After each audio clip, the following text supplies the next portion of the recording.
नमस्कार दोस्तों, आपका स्वागत है आपके अपने चैनल स्टडी विद कमलेश में।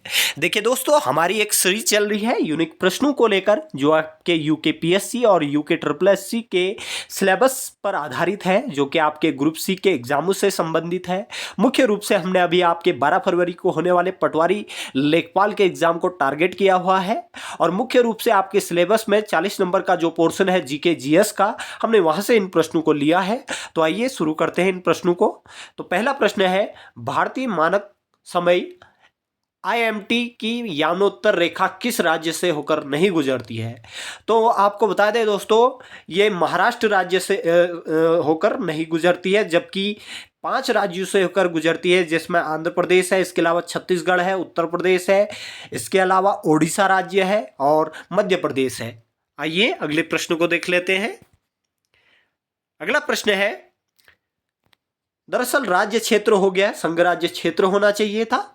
तो प्रश्न है, संघ राज्य क्षेत्र की पुदुचेरी की सीमा किस राज्य के साथ स्पष्ट नहीं करती, यानी कि स्पष्ट नहीं करती हुआ है, जबकि जो है स्पर्श नहीं करती है, ऐसा होना चाहिए था। फिर भी आप समझिए, जो है किस राज्य के साथ नहीं लगती है। अगर मैं बात करूं तो कर्नाटक राज्य के साथ यह सीमा नहीं लगती है। आइए अगले प्रश्न की बात करते हैं।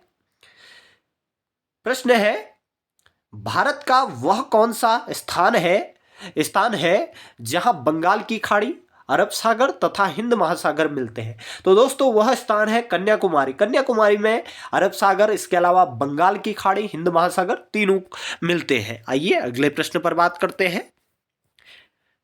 अगला प्रश्न है, प्रश्न बड़ा इंपॉर्टेंट है, नल्ला मल्ला की पहाड़ियां किस राज्य में अवस्थित है? तो दोस्तों, नल्ला मल्ला की पहाड़ियां आंध्र प्रदेश में अवस्थित है। इसके अलावा बात करें थोड़े डिटेल में, आंध्र प्रदेश और ये केरल में भी कुछ क्षेत्रों में जो है ये फैला हुआ है नल्ला मल्ला की पहाड़ियां।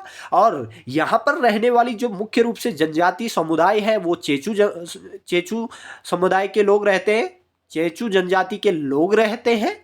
और चेचू जनजाति के लोगों की विशेषता यह है कि यह लोग विधवा विवाह को बहुत महत्व देते हैं। आइए अगले प्रश्न पर देखते हैं। अगला प्रश्न है, सर क्रिक कहाँ अवस्थित है? अगर सर क्रिक की मैं बात करूं तो गुजरात के साथ लगने वाली भारत पाक सीमा को जो है सर क्रिक के नाम से जाना जाता है। अगर बात करें भारत का, तो राज्य यहाँ पर गुजरात है, और लेकिन पाकिस्तान का राज्य जो है वो है सिंध, यानी कि सिंध प्रांत पाकिस्तान और गुजरात भारत के बीच की जो रेखा है वो सर क्रिक रेखा है। आइए अगले बात करते हैं अगले प्रश्न की। प्रश्न है, भारत में निम्नलिखित में जो है भारत में निम्न में से किस प्रकार का वन सर्वाधिक पाया जाता है? तो दोस्तों, भारत में पाया जाने वाला सर्वाधिक वन है उष्णकटिबंधीय शुष्क पर्णपाती वन। आइए आगे बात करते हैं अगले प्रश्न की। प्रश्न है, दांडेली वन्यजीव अभ्यारण्य किस राज्य में स्थित है? दांडेली वन्यजीव अभ्यारण्य जो है दोस्तों, वो कर्नाटक राज्य में स्थित है और 2006 में अवस्थित हुआ था, यानी कि स्थापित हुआ था। आइए बात करते हैं अगले प्रश्न की। अगला प्रश्न है, बड़ा इंपॉर्टेंट प्रश्न है, भारत में जंगली गधा कहाँ पाए जाते हैं? दरअसल जंगली गधा पाए जाते हैं कच्छ के रण में।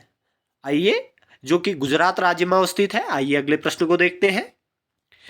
अगला प्रश्न बड़ा मुख्य प्रश्न है।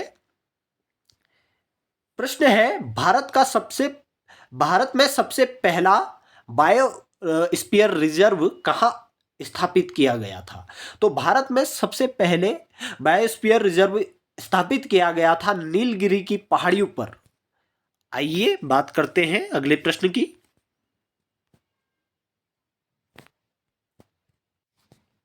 दोस्तों, प्रश्न है, कांगेर घाटी नेशनल पार्क किस राज्य में स्थित है? दरअसल कांगेर घाटी नेशनल पार्क स्थित है छत्तीसगढ़ राज्य में। थोड़ी डिटेल में बात कर दिया जाए तो छत्तीसगढ़ राज्य के जो बस्तर जिला है, उस बस्तर जिले में अवस्थित है। सन 1982 में इस नेशनल पार्क की स्थापना हुई थी। जो है 1982 में इसको नेशनल पार्क का दर्जा दिया गया था। आइए अगले प्रश्न को देखते हैं। अगला प्रश्न बड़ा जो है मुख्य प्रश्न है। आज थोड़ा सा स्क्रीन में आपके कंप्लीट एग्जैक्टली आ नहीं पा रहा है, लेकिन फिर भी हम पढ़ते हैं। प्रश्न है, भारत में पूंजी निर्माण संबंधित आंकड़े एकत्रित करने का कार्य कौन करता है? तो भारत में पूंजी निर्माण एकत्रित करने का जो कार्य है वो आरबीआई एवं केंद्रीय सांख्यिकी कार्यालय का है, यानी कि भारतीय रिजर्व बैंक एवं सीएसओ का ये काम है कि ये भारत में जो पूंजी निर्माण संबंधी आंकड़े हैं उनको एकत्रित करता है। आइए अगले प्रश्न को देखते हैं। प्रश्न है, आर्थिक नियोजन एक विषय है। दरअसल आर्थिक नियोजन जो विषय है वो समवर्ती सूची का विषय है। इसके अलावा आइए अगले प्रश्न को देखते हैं। प्रश्न कुछ इस प्रकार है।